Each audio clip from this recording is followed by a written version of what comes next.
gawin that ng law online class that ng mga is, school. which is So, nakaroon din a sa primary source So, may about mga kwarto information for about the judiciary, including court to attend my decisions, class in legal Hotspot. assistance directories, and updates So, for the this is strategic plan for judicial innovations.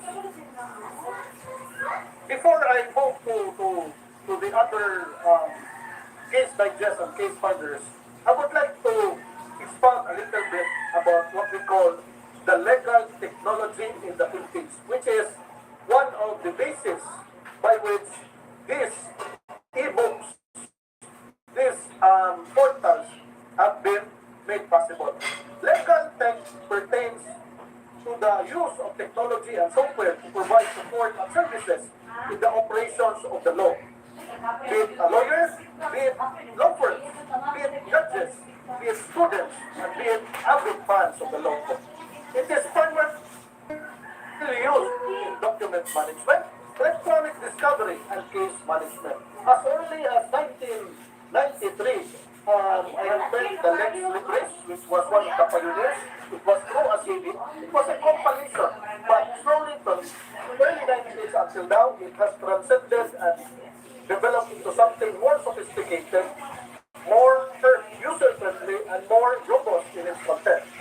It may be a cloud-based solution, so meaning the storage in the cloud, or it can be a localized server provision, which is good for private resources. One of the things that we can say help Dai. embrace these Chris. e-portals, these Why so extension wire, Rebe? technological advancement was Ilubat ko. during the COVID-19 pandemic. Nya, kuha ito In itong its advancement, naikanday people adopted, na people orag embraced, kan ba itong people wag extension kaya gamay kay understood huot na the diha. importance of technology. Ari na. Ari sana. Ato din na mag-SM, The nihapit man mi emergence dito. of AI is another thing wherein we get to understand several modes and manners by which we can expedite, we can compare, and we can understand more on the processes, Tuloy ko, Day. principles, and concepts of law. Day.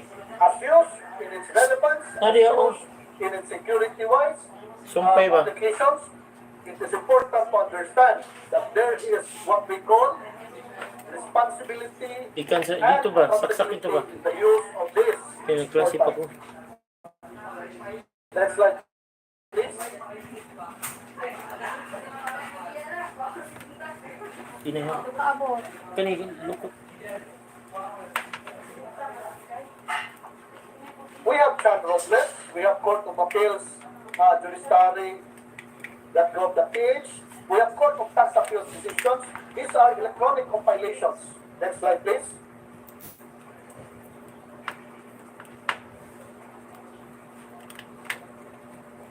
Case finders. In context of the law, case finders are people or resources that assist in locating pertinent court decisions or precedents for a specific legal matter.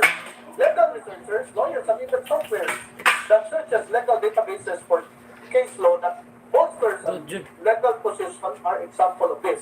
One of the very, very important feature of what happened to these resources is that it embraces not only the local importance of this database, it has embraced comparatively with the other countries, not only in the ASEAN area, but also the global area, especially on areas of international law and its applicability to current legal situations and environments. Next slide, please.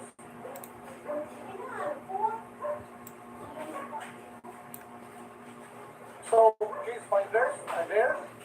Next slide, please.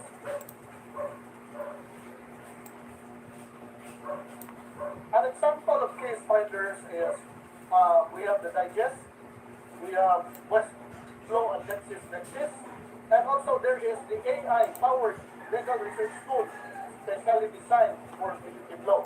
And as we know, just a few months ago, another legal practitioner who also happens to be an IT practitioner developed his own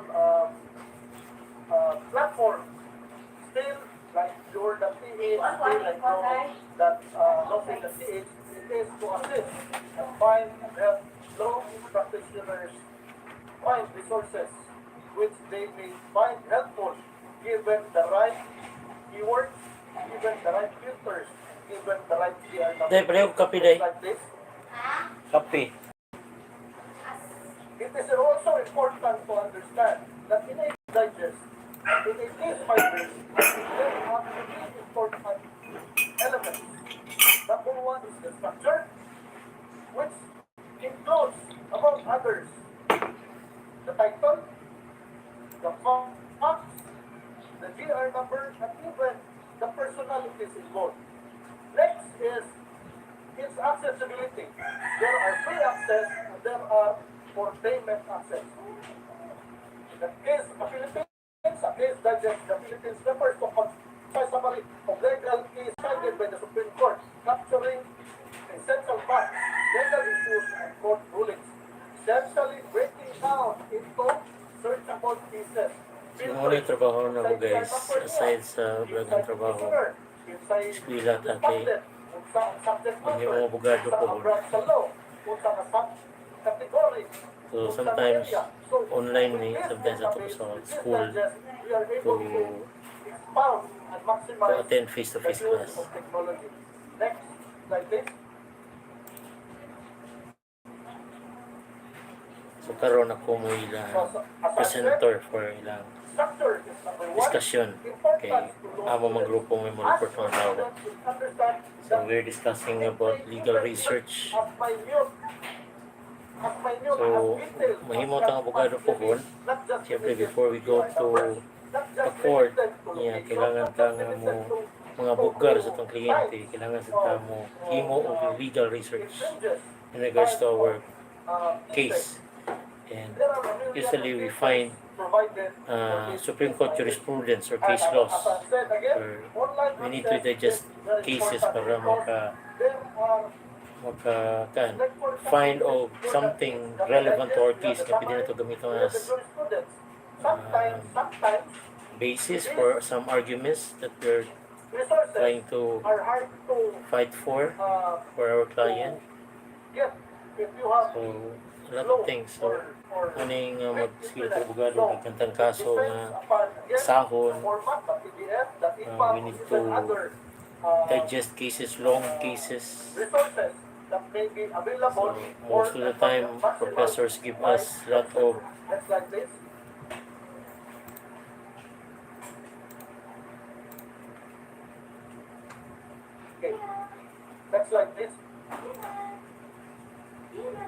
ay, Next like this.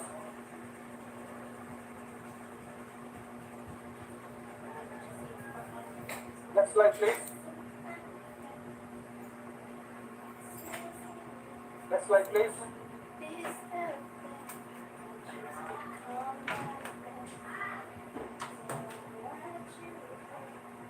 Case digest example. So I believe we are also able to Nasipyat ko sa akong gipislip. some of the case I was digest in the pressing backward instead forward. assignments from our previous classes. Wherein we Wala na source nagka-follow and akong profit, reporter sa SAP iyang digest and given presentation. from next slide, please.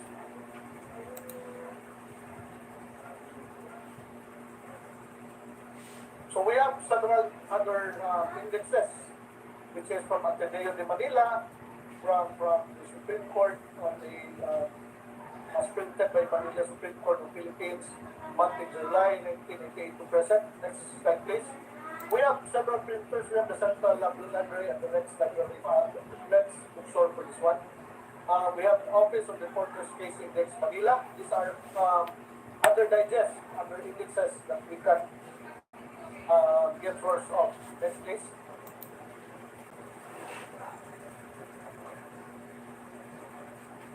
We go to annotations. What are annotations? Commentaries, critiques, and others per subject. Annotations is a brief summary or notes that explain or criticize a legal source, like a case, or statute, aiding in the understanding and applying the law.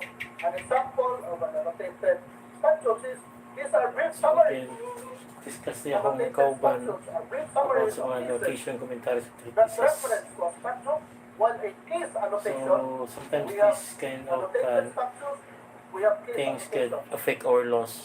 Case annotations are summaries of the key points in a case to the So facts, binaog it legal involved issues, like and kana court decisions. Commentaries, on the other hand, are secondary sources judging on in-depth analysis, interpretations of legislation and case law.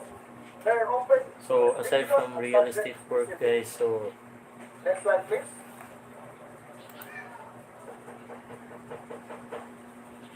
So annotations, again, is a note, a commentary, an explanation as to the statute. Again, as to the statute, by way of a comment and explanation. but I guys don't forget to subscribe. Furnishing clarifications of the So legal if you want principles to suggest and any content interpretations, guys, as well as relevant cases. please feel free For purposes to of suggest comparison, sa ka na lang kung annotations are sheet of review legal as to saying purpose, that I while can do. commentaries are Maybe in-depth you could analysis. check or As ask to something, content, what do I do, annotations are brief, especially in the summarized, multiple while roles that I do. commentaries are detailed So every gabi I'm explanations, here sa scholarly law school, discussions, if I may.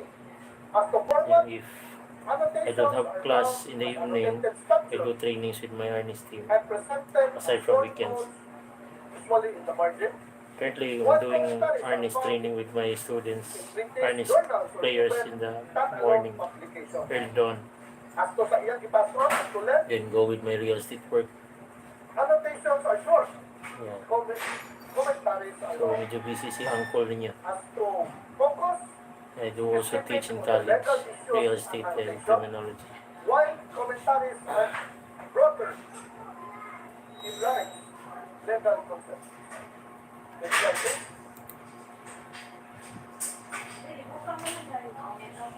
So annotations could look like this. The penalty of prison correctional in its maximum period, prison mayor in its minimum period shall be imposed in the amount of fraud exceeding 12,000 but does not exceed 22,000.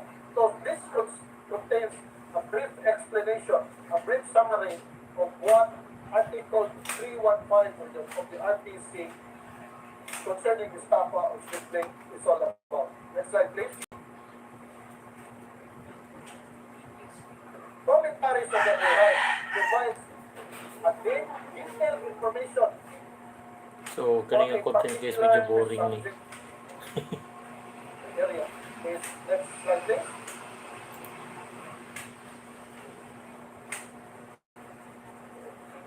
So examples of commentaries So, is ano, commentary if on the I- previous ano yan itong Article trabaho, 315 of the revised study, penal code. trabaho, In the previous slide, Tablo. it's what martial art or college, did explain, but so many it's others. a brief statement. Here we can The music, see that same it time, which is defines why ako dyan. penalizes the crime of estafa, which involves fraud and deceit in acquiring another person's property. So it is enlarged. One of the landmark cases, so So don't forget to subscribe guys. spouse. One of the And, landmark cases is Batasa maybe Hills Commercial give me a Corporation like if you like against this. Puyat. Then also has a clear number. So Then hopefully it guys, also in has the amendment mga introduced abogado in tapuhan RA po. 109/2017 adjusted the penalty Ampulan tayo measure. niya pogi. So, mas dako Especially siya. kung Mas you will also help me pray mas for my detailed success. siya. Thank you. Slide, please. We're good. Next slide, please. So commentaries again contains a detailed discussion of a principle, of a mode, of a legislative Nakita, guys. action. So sa ako ang nakita sa first, katong annotation, mauni siya ang Pens. mauni siya ang Vincent, alis ako, mauni siya paliw ang ko, ani. bayan, mauni siya ang figures, financial figures. Suga. When we reach the commentary, Thank you. there was a detail. Everything as we see in the commentaries, was a detailed So, di po ko mo duty sa Philippine Air Force, guys. Mag-study sa Japan ta. amendments there was. Just like this.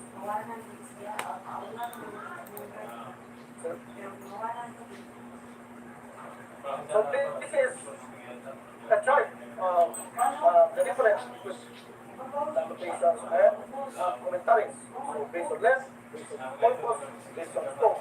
Based on length, focus is adaptations. Based on focus, specific.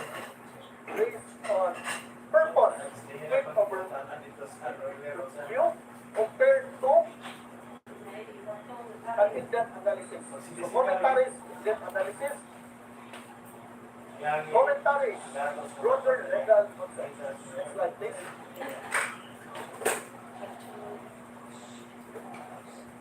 So treaties. Treaties are international agreements entered into by the Philippines, which requires legislative concurrence after